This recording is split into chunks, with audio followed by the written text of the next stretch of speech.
Shalom warga kerajaan. Kita tentu akan bertanya, di mana sih sebetulnya posisi Indonesia itu kalau di Alkitab? Nah, apakah ada ayat yang mendukung di manakah letak Indonesia tersebut?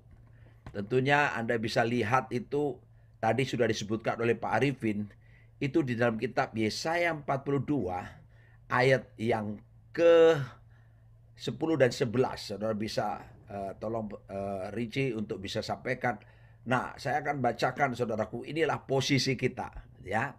Nyanyikanlah nyanyian baru bagi Tuhan dan pujilah dari ujung bumi. Ya, ahli misiologi sepakat ujung bumi itu Papua dan Papua ada di Indonesia. Baiklah laut bergemuruh serta segala isinya. Ya, nah negara kelautan, kemaritiman yang luas sekali. Ya, bahkan luas lautnya lebih luas daripada luas daratannya. Dan pulau-pulau sudah disebutkan tadi oleh Pak Arifin dan segala penduduknya. Baiklah padang gurun menyaringkan suara. Saudara mungkin pikir di mana Indonesia ada padang gurun? Ada. Kalau saudara pergi ke daerah-daerah seperti NTT di sana ya, itu kita ketemu ada daerah-daerah di mana seperti padang gurun seperti itu. Kalau pergi ke Gunung Bromo pun Anda akan melihat itu kan ya, di mana ada padang gurun juga di sana. Menyaringkan suara dengan kota-kotanya dan dengan desa-desa yang didiami Kedar. Kedar ini adalah jelas putra ya daripada Ismail, saudaraku ya. Dan negara kita adalah negara di mana saudara kita Muslim adalah the majority ya, the largest Muslim country in the world ya. Jadi memang penduduknya dari keturunan Kedar, saudaraku yang dikasih Tuhan. Dan baiklah bersorak-sorai penduduk Bukit Batu ya. Dan kemudian baiklah mereka berseru-seru dari puncak gunung-gunung. Inilah Indonesia. Dan saudara harus percaya bahwa Indonesia ini tidak kebetulan. Jadi menurut geopolitik, Indonesia ini sangat strategis. Ya, merupakan level laut ketiga dari yang menentukan posisi dunia. Dengan kata lain, kalau menguasai Indonesia itu bisa menguasai dunia. Sebab itu kita mesti bangga menjadi bangsa yang luar biasa. Kita boleh menjadi warga negara Republik Indonesia dan kita bangga pula kita memiliki warga negara kerajaan sorga tentunya. Nah jelas ya posisi. Nah sekarang bagaimana sikap Yesus sekarang? Kalau kita melihat saudaraku di dalam Alkitab, Tuhan itu punya juga nasionalisme yang kuat saudaraku ya. Di dalam Alkitab ada 2 kali disebutkan. Yesus pernah menangis. 2 kali disebutkan. Jangan lupa loh ya. Tuhan Yesus itu bukan model kayak playboy gitu ya. Orang Madura bilang playboy gitu ya. Kalau orang playboy gitu kan dia playboy. Yesus bukan tipe seperti itu yang air mata buaya atau apa, tidak. Yesus pernah menangis dan ada 2 peristiwa. Yang pertama itu di dalam Yohanes pasal 11 ayat 35. Ya, wah sayang ini tidak disebutkan ayatnya. Bagaimana dalam kematian Lazarus itu Yesus sedih dan Yesus menangisi ya Lazarus yang dikasihinya. Ya, jadi ada perasaan empati yang luar biasa ya akan satu keluarga yang sedang mengalami duka cita. Tapi yang kedua yang luar biasa itu ada di dalam Lukas 19 ayat yang ke-41 sampai ayat ke-42. Tolong disajikan. Nah, dan ketika Yesus telah dekat dan melihat kota itu apa? Yerusalem gitu ya. Ia menangisinya. Wow, saudaraku, Yesus lihat kota Yerusalem nangis. Gimana saudara? Lihat Denpasar, lihat Singaraja, lihat Kute, lihat Tabanan, dan kota-kota yang ada di Bali. Apakah ada yang disebut dengan compassion, belas kasihan seperti yang Ibu Silvana tadi sebutkan? Saudaraku, dan ayat 42 berkata, wahai betapa baiknya jika pada hari ini juga engkau mengerti apa yang perlu engkau untuk damai sejahteramu. Tetapi sekarang hal itu tersembunyi bagi matamu. Perhatikan baik-baik. Dia menangisi kota Yerusalem. Kenapa saudaraku dikasih Tuhan?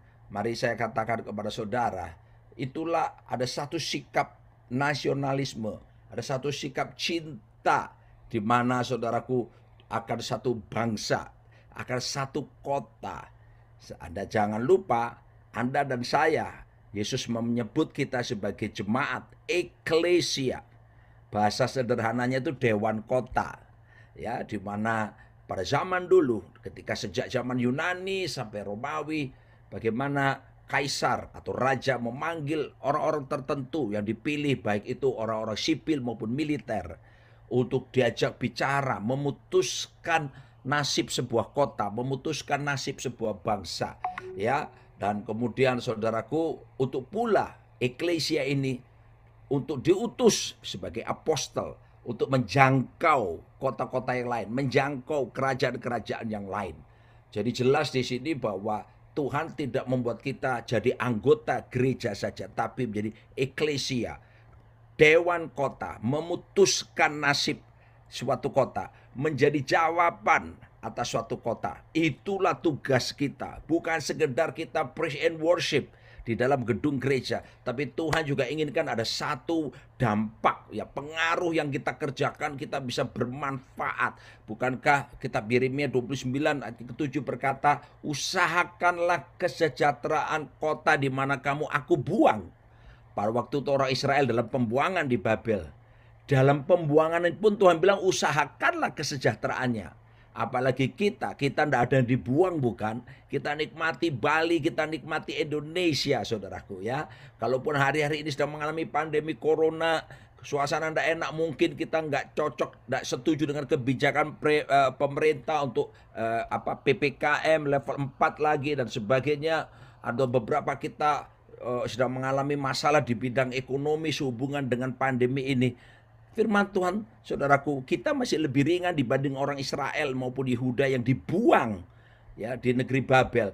Tapi Tuhan tetap bilang apa, saudaraku? Usahakan kesejahteraannya dan doakan kota kemana kamu aku buang. Sebab kesejahteraan kota itu adalah kesejahteraanmu juga. Gereja dipanggil bukan cuma berpikir untuk memikirkan masalah-masalah di dalam gereja. Gereja dipanggil juga untuk menyatakan kuasa kerajaan Allah keluar, saudaraku dikasih Tuhan. Dan kita menjadi jawaban, memberikan keputusan-keputusan atas sebuah kota. Pertama lewat apa, saudaraku?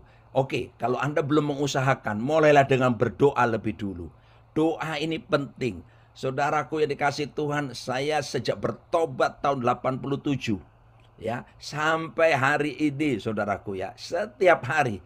Dan saya menikah dengan istri saya hampir 30 tahun pun, kami tetap bawa dalam doa setiap kami bangun mezbah keluarga.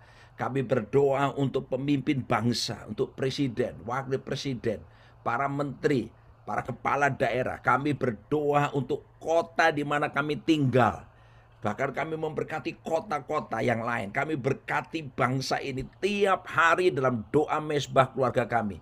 Saudaraku, saya juga ajarkan kepada anak-anak saya, punya hati itu seperti itu. Karena Yesus bisa menangisi kota Yerusalem, karena ada the spirit of compassion, ada belas kasihan yang muncul. Dan itulah sifat sejati sebagai warga negara kerajaan Allah. Sebab itu saya mengajak kita, saudaraku, kita tidak dibuang di Indonesia, kita tidak dibuang di kota kita, bukan. Kita ditentukan oleh Tuhan. Sebab itu berdoalah, mulai dengan berdoa. Ya, John Wesley pernah berkata, without God, man cannot. Without man, God will not. Tanpa Tuhan kita nggak bisa buat apa-apa. Tapi tanpa manusia Tuhan tidak bisa berbuat sesuatu. Dengan kata lain, Tuhan, saudaraku, menunggu. Sorga sedang menunggu keputusan bumi untuk melakukan sesuatu. Sorga baru akan intervensi ke bumi kalau bumi, saudaraku, berdoa, saudaraku, ya. Bukankah Yesus berkata dalam Injil Matius pasal ke-16 ayat 18, apa yang kamu ikat di bumi terikat di sorga, dan apa yang kamu lepaskan di bumi akan terlepas di sorga. Sorga menunggu keputusan bumi. Lewat apa? Doa-doa kita. Taruh sekarang dalam diri saudara. Jangan cuma ngomong Aku cinta Indonesia, tapi kamu tidak pernah membawa bangsamu. Kamu tidak pernah membawa supaya let your kingdom come and your will be done on earth, on Indonesia as it is in heaven. Aku berdoa supaya datang kerajaanmu, jadi kehendakmu di bumi seperti di sorga. Saudara tahu saya setelah tahun lalu Maret saya kena COVID level berat, ya, dan saya disembuhkan oleh Tuhan. Sejak sembuh dari COVID tahun lalu, saudaraku, sampai hari ini, mari saya beritahu, selain pagi-pagi saya bersama istri saya bangun mesbah berdoa untuk Indonesia, tapi juga setiap jam 6 pagi dan jam 6 sore Tuhan kasih saya kebiasaan baru. Karena kan banyak work from home, jadi saya banyak di rumah.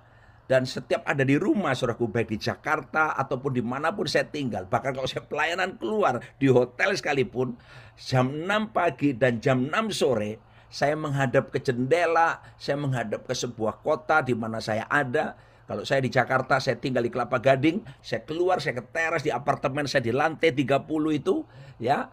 Dan kemudian apa yang saya lakukan setiap jam 6 pagi dan jam 6 sore. Kalau saudara suka ketemu saya di Jakarta, sudah tahu kebiasaan baru saya, dan saya sudah lakukan setahun terakhir ini.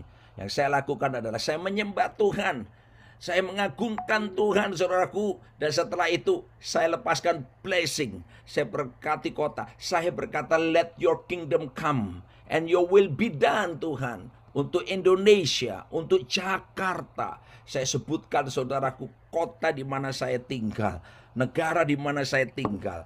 Oh, saudaraku yang dikasih Tuhan, saya nggak tahu kenapa, tapi saya tahu Roh Kudus yang taruh. Seperti Ibu Silvana tadi bersaksi, kok Tuhan taruh sejak kecil umur 9 tahun, bila cangkir made in Indonesia, ada sesuatu yang Tuhan taruh. Ayo kita minta sama Tuhan, saudaraku, hati yang penuh belas kasihan untuk bangsa kita. Itu berarti hati yang penuh belas kasihan untuk jiwa-jiwa yang terhilang.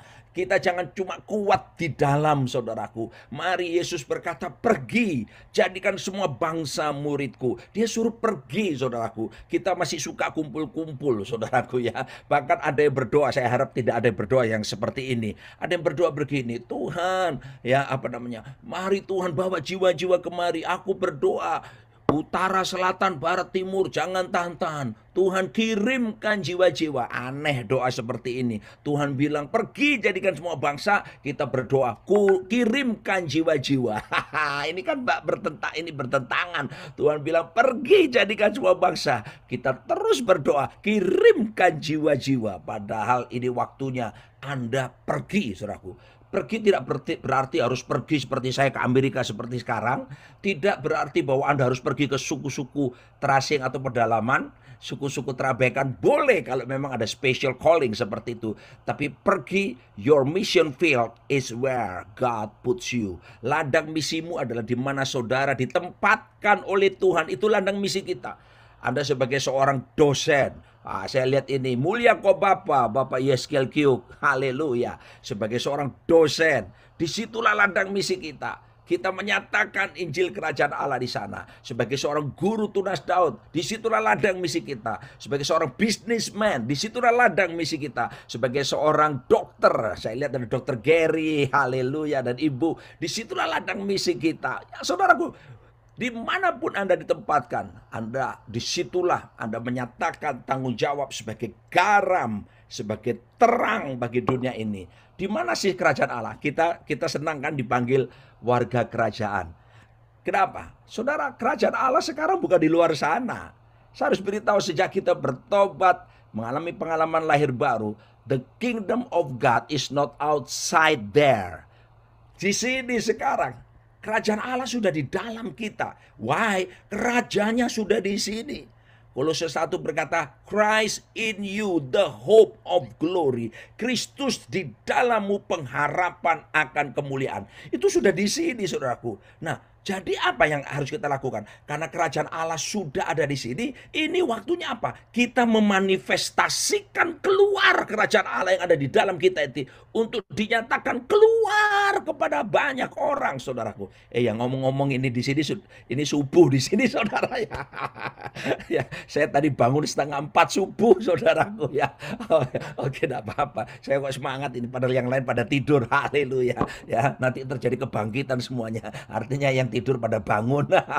Tapi yang jelas saudaraku dikasih Tuhan, saya mau ajak saudara, ayo biarlah rohmu menyala-nyala sungguh-sungguh.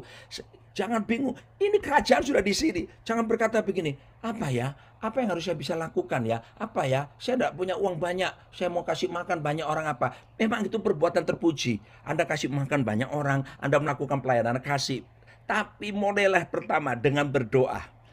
Dan kedua untuk mengusahakan kesejahteraan kota. Kemana Tuhan tempatkan kita. Mari manifestasikan kerajaan Allah yang sudah di sini. Keluarkan itu. Alkitab berkata Roma 14 ayat 17. Kerajaan Allah bukan soal makanan. Bukan soal minuman.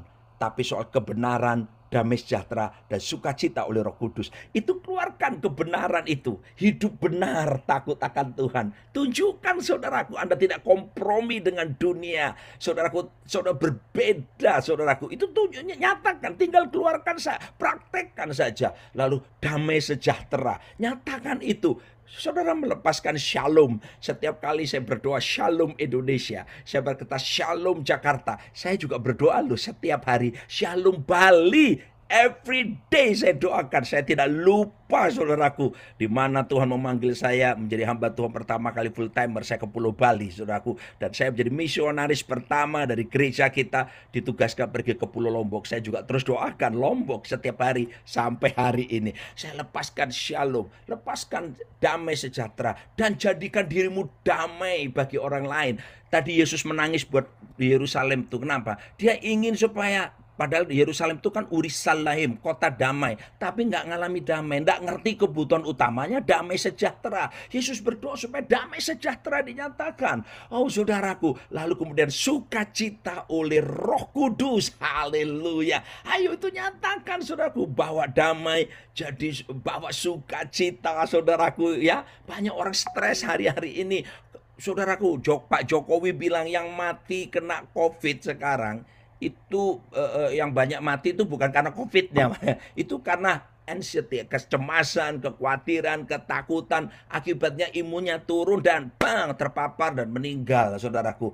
Jadi saya mau beritahu pada saudara, tapi the joy of the Lord is your strength. Sukacita dari Tuhan itulah kekuatanmu. Hati yang gembira, adalah obat yang manjur, Loh itu kan saudaraku, itu dinyatakan. Berkati orang yang susah, alirkan urapan sukacita kepada mereka, biar mereka dikuatkan. Ada harapan tuh saudaraku ya.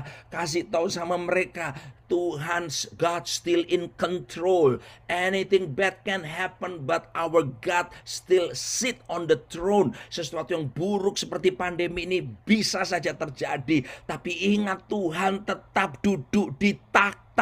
Dia tidak pernah kecolongan. God still in control. Tuhan tetap dalam kendalinya atas bangsa kita. Dan di balik ini saya yakin sebentar lagi seperti Pak Gembala bilang, kita akan dari from pandemic to academic and then to revival. Haleluya. Kita siapkan diri saudara, akan ada kebangunan rohani yang luar biasa yang Tuhan sediakan bagi setiap kita. Nah, saya tutup saudaraku dengan ayat yang berikut ini yang diberikan Bapak Chris kepada saya sebagai ayat tema ya. Saya janji secara cepat saudaraku, dalam Galatia pasal yang kelima ayat 13. Tolong Pak Ricci, di sana dikatakan, saudara-saudara, memang kamu telah dipanggil untuk merdeka, tetapi janganlah kamu mempergunakan kemerdekaan sebagai kesempatan untuk kehidupan dalam dosa, melainkan layanilah seorang akan yang lain oleh kasih. Kita ini merdeka sudah. Kita dipanggil memang untuk merdeka. By the grace of God. Waktu kita bertobat lahir baru, merdeka. Artinya roh kita udah dimerdekakan dari kuasa kegelapan dan belenggu iblis. Roh kita dihidupkan kembali. Nah, tetapi yang unik kata merdeka di sini digunakan kata Yunani eleutheria. Eleutheria ini artinya itu sama dengan liberty, ya, kebebasan sejati, di mana kita hidup seharusnya tidak sesuka hati kita. Ya, hidup yang sejati, kemerdekaan sejati, bukan memuaskan keinginan diri sendiri. hidup yang sejati, kemerdekaan sejati dalam bahasa Yunaninya tadi mengandung pengertian kita memuaskan Tuhan dan kita melayani sesama kita. Itu kemerdekaan sejati. Dan dalam 2 Korintus 5 ayat 15, next slide, di sana dikatakan saudaraku, dan Kristus telah mati untuk semua orang, supaya mereka yang hidup, saudara dan saya, tidak lagi hidup untuk dirinya sendiri, tetapi untuk Tuhan. Wow, wow, wow, wow. There is no ownership in the kingdom of God. Tidak ada kepemilikan di dalam kerajaan Allah. Semua milik Tuhan. Anda harus tahu itu, bahwa kita hidup bukan untuk diri kita. Kita hidup untuk Tuhan yang telah mati dan telah dibangkitkan untuk mereka, untuk kita semua, saudaraku. Bahkan next slide lagi, Rasul Paulus berkata, karena bagiku hidup adalah Kristus dan mati adalah keuntungan. Wah, kembali ke layar lebar. Nanti ayat ini ya, kembali ke layar lebar sekarang. Semuanya saya mau lihat wajah-wajah saudara. Saudaraku dikasih Tuhan, ini penting sekali untuk kita pahami bahwasanya Tuhan ingin kita ini merdekanya itu bukan untuk kepentingan kita sekarang. Kita melakukan menyenangkan Tuhan. Ayo saudara buat komitmen. Menyenangkanmu, senangkanmu, hanya itu kerinduanku.